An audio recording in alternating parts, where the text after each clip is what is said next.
students. Today we are going to learn about describing motion.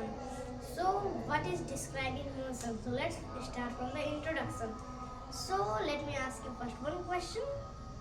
What are the three states in chemistry? That is a very easy one. Solid, liquid and gas. So this is the answer of all of us, and this is absolutely correct. So as we are learning physics, so there are also three states, two states in physics. And what are the two states? Rest and motion. So we have learned what are the two states, rest and motion in physics. So just learning rest and motion are the two states in physics is not enough. We need to learn definitions of rest and motion too, and also go in deep depth. So what is the definition of rest? When the position of the particle does not changes with respect to time, with respect to observer, then the object is said to be in rest, in the condition of rest. And when the position of particle changes with respect to time, with respect to observer, then the object is said to be in motion. Okay, so you have learned this all. So now our chapter name is describing motion. So we have from the chapter you all know that we have to learn about motion. So now we are going to learn motion. The first topic is distance and displacement. What is distance and what is displacement? So you all know about length. So the actual length covered between 2 points is called distance. Let's say a particle covers A, B, C, then the actual length, the distance will be the A, B plus B, C. So this will be the distance. So that means you understand it from the formula, right? So now we are going to learn displacement.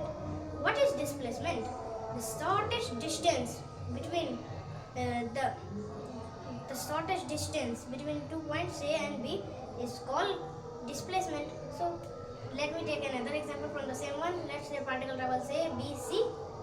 So the 2 points, that means the shortest path AC.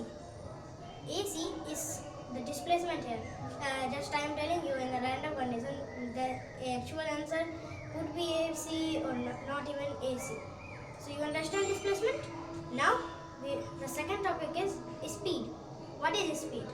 If we ask our locals, they will say that the speed is a quantity that tells us how fast and how slow an object is moving. So their answer is absolutely correct. And before I proceed, you need to learn two very important things: vector and scalar quantity. What are vector quantities and what are scalar quantities? The type of quantities sorry, which only depend on magnitude and unit, those quantities are called scalar quantities. And the type of quantities which not only depend on unit and magnitude but also depend on direction, that type of quantities are called vector quantities. So we will learn about scalar and vector quantities in further classes. As you know about scalar quantities, let's take an example of speed. There is no change in speed with direction. You all know, so speed is a scalar quantity. And I am saying it casual, but don't think that speed is a scalar quantity. That is not a very important information. It is a very important information because scalar, there is another rule to add scalars, another rule to add vectors, another rule to subtract scalars, another rule to subtract vectors, and etc. etc. So this is a very important thing when I say speed is scalar or vector. When speed is scalar, you get it? Now we will learn about types of speeds. So there are total 4 types of speeds: instantaneous speed, average speed, uniform speed and non-uniform speed. About instantaneous speed, you may open your books of class 9th and say, what? There is nothing about instantaneous speed. But you are absolutely correct. But in class 11th you will have to learn about instantaneous speed. So let's just know this, that there is another type of speed. So now let's focus on 3 types of speed: uniform speed, non-uniform speed and average speed. Let's start from the easy ones. What is uniform speed? So you all say that, yeah, when particle covers equal distances in equal time intervals, then the speed is said to be uniform speed.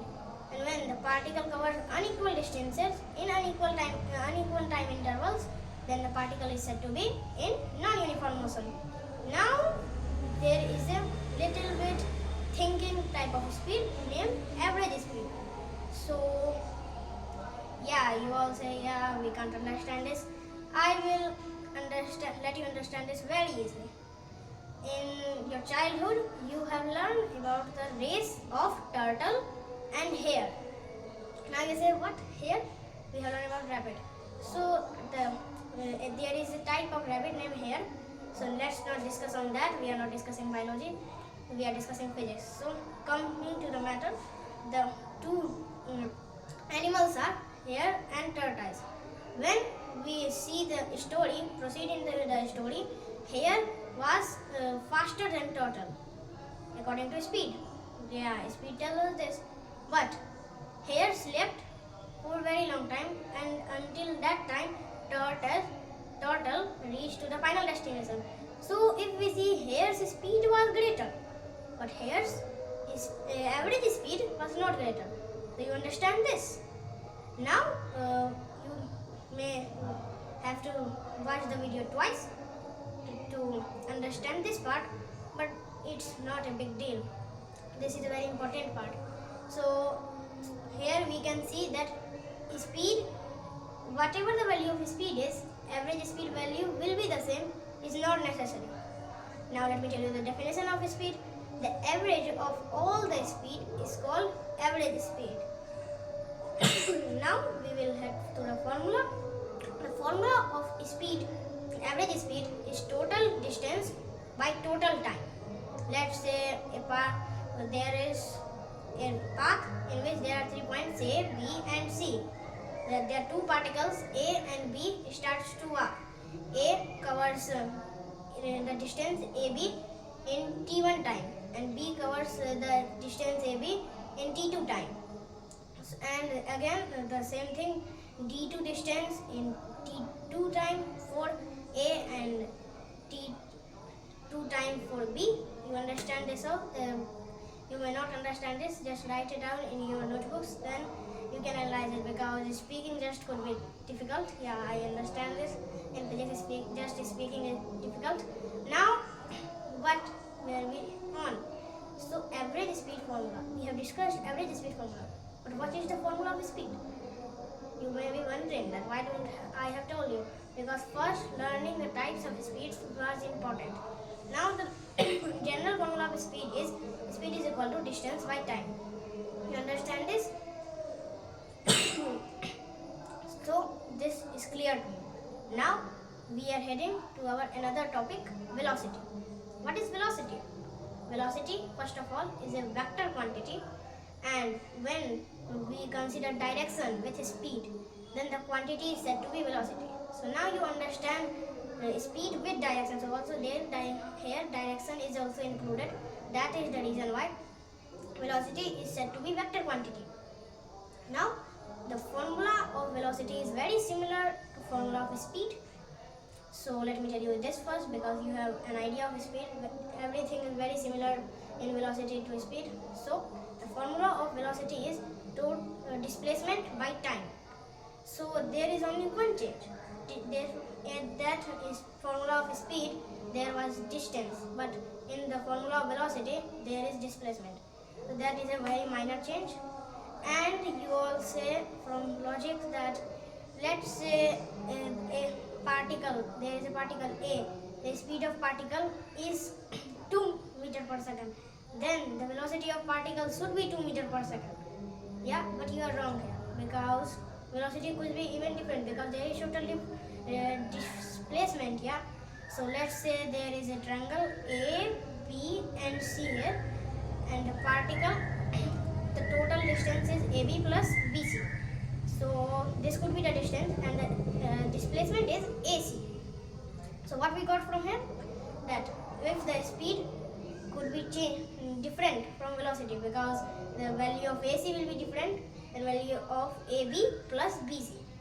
So you got it, how distance and displacement vary on the formulas. So we have learned velocity's formula. Now we will talk about types of velocity.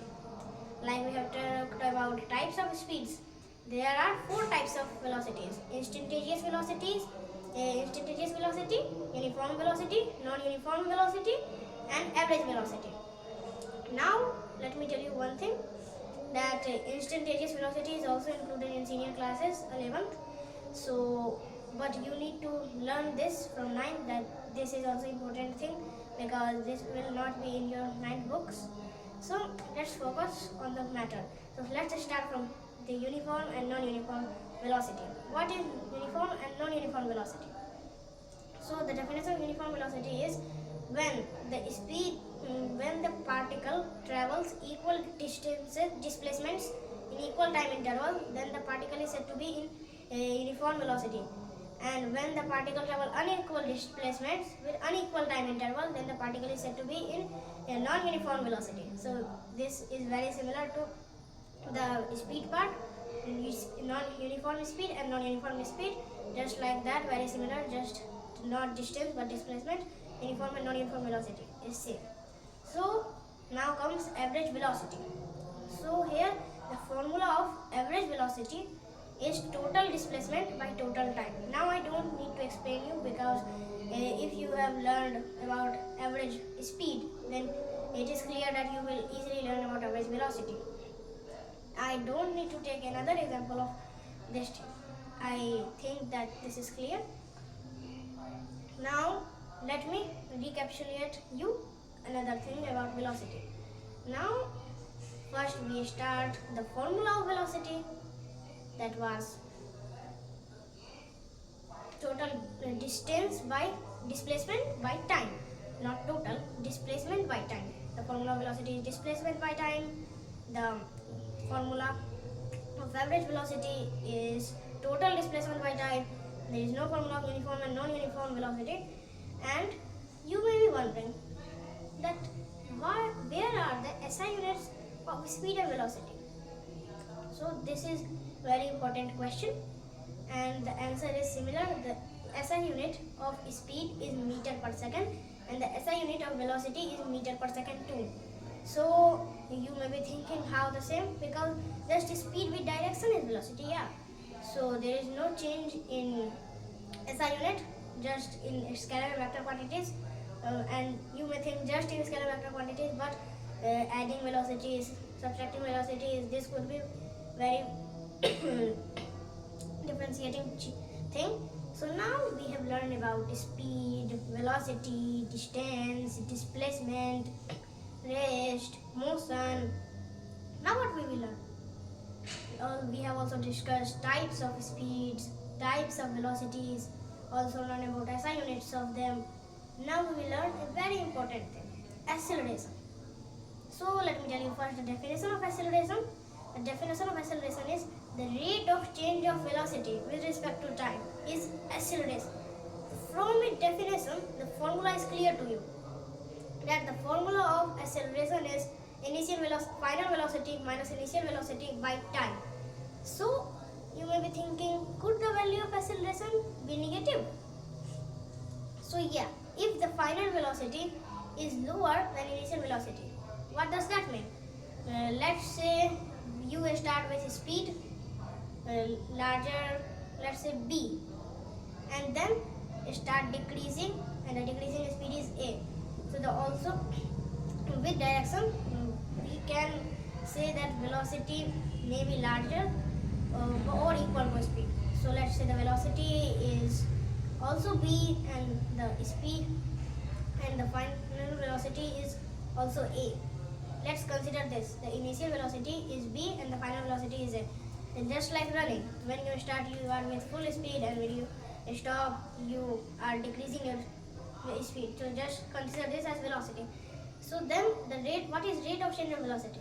So this is the acceleration. So the formula of acceleration will be final velocity minus initial velocity by total time taken by t. So this is the formula of acceleration. So now this is clear to you that the acceleration is a very important thing, and generally from here lot of questions are formed. Now we have learned a lot of things. So I have a question for you. Could displacement be zero? Let's say in the condition when you start walking from your home, take 5 rounds of the ground and then come back to your home. Yeah, you have some time. Think. Okay, so the answer is yes, displacement is zero here. Whenever the final position and the initial position of the particle is same, the displacement would be zero. And this is a very important thing which you should know. There will be a few questions on this, maybe from a few questions on this from your book in exam. So this is a great thing. So now we will head towards some equations of motion. Now we have learned about many things. So what are the relationship between all these quantities? So let me first clear you some variables in the equations which we are considering. S is the distance. Yeah, this is a very important thing. You should listen to it. Then only you will understand the formula. S is the distance. V is the final velocity. U is the initial velocity.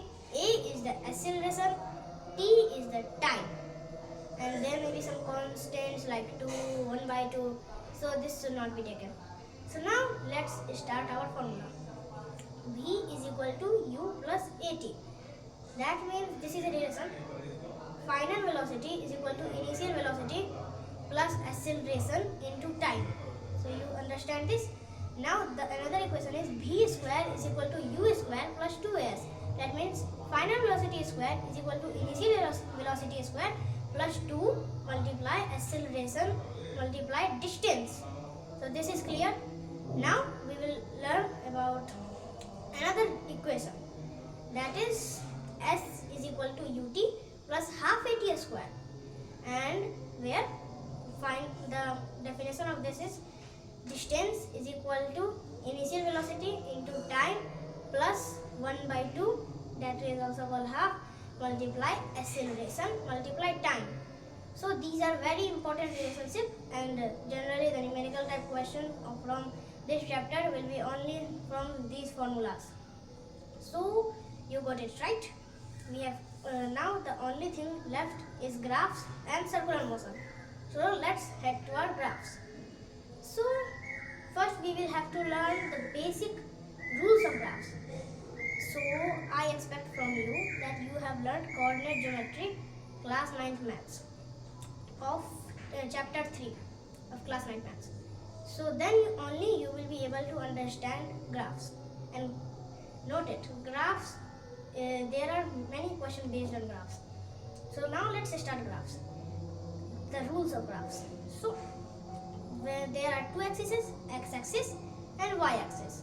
There is also another axis, z-axis, but you don't know about it because I know it is in 11th class given and continues till 12th, and you know, and we don't consider z-axis here. X-axis and y-axis. So in x-axis we consider on the quantities which are independent of all quantities. Let's say time. Is time dependent? Yeah, tell me. Is time dependent? No, it is independent. If a particle is at rest, is time constant? Does not move. So time is independent. And at the y-axis we consider the quantities which are dependent on each other. Let's say displacement. Displacement is dependent on distance. So we learn the main rules of graph. Now there are some type of graph. Let's say speed time graph. So first what we have to do, draw x-axis and y-axis. Is time dependent? No, it is independent. I have told you this earlier. So time will be plotted in x-axis and a speed time graph. So speed will be plotted on y-axis because speed is dependent. So just like this, we will mark the points which you have learned in coordinate geometry, how to mark the points, and then the graph is completed. Now we will move to velocity time graph. So what is velocity time graph? Time is independent of other quantities and velocity is dependent. The same x-axis time, y-axis velocity, and then there are some other thing like distance time graph and displacement time graph. So same distance and displacement are related to each other, but here let me tell you one thing. Distance is also an independent quantity. So this is an important thing. Like in distance time graph, which one will you consider? Time distance may be dependent on time in some condition, but time is never dependent on distance. That is the reason why in distance time graph, time is plotted in x-axis as general and distance is plotted on y-axis. And same for displacement. Displacement is dependent on distance, so it will have to be plotted on y-axis and time on x-axis. Now there are some another rules, like we consider SI units on the units of the numerical value in the graph. So let's say time SI unit is second, and it is the only unit for time. Not only unit in physics, only unit, because we can also consider meter, hour, and let's say speed. So speed is meter per second. So meter per second is the SI unit of speed. So we will write all the values, 5 meter per second. So if 5 is written on there, that means you consider 5 meter per second, just like that. And same for velocity, meter per second, and distance and displacement, their SI units are meter. And you have learned about this in previous classes that the SI unit of distance and displacement is meter. So you have completed graphs now. Now we will move to circular motion. So what is circular motion? Yes, so we have learned about motion in a straight line in all the chapter.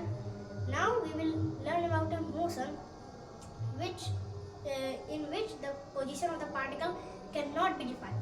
The position of particle changes every time. Yeah, let's say, and there is no distance or displacement in circular motion. Yeah, you say that this is the ending, but let me tell you another introduction of when you will start L1, there will be angular velocity, angular speed. So this is not the end of circular motion. There are still lot of things about circular motion which you will learn in higher classes. So first, the position of the in the circular motion, when a particle travels circular motion, the position is never defined, and there is displacement is always zero. Distance cannot be defined from where it starts, from where it ends. You cannot define it.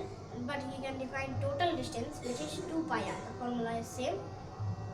When the particle completes one round, the total distance will be 2 pi r, which is also the formula of circumference of circle.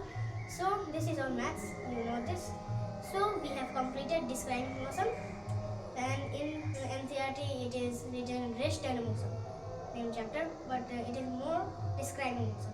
So we have completed this chapter. Thanks, bye bye.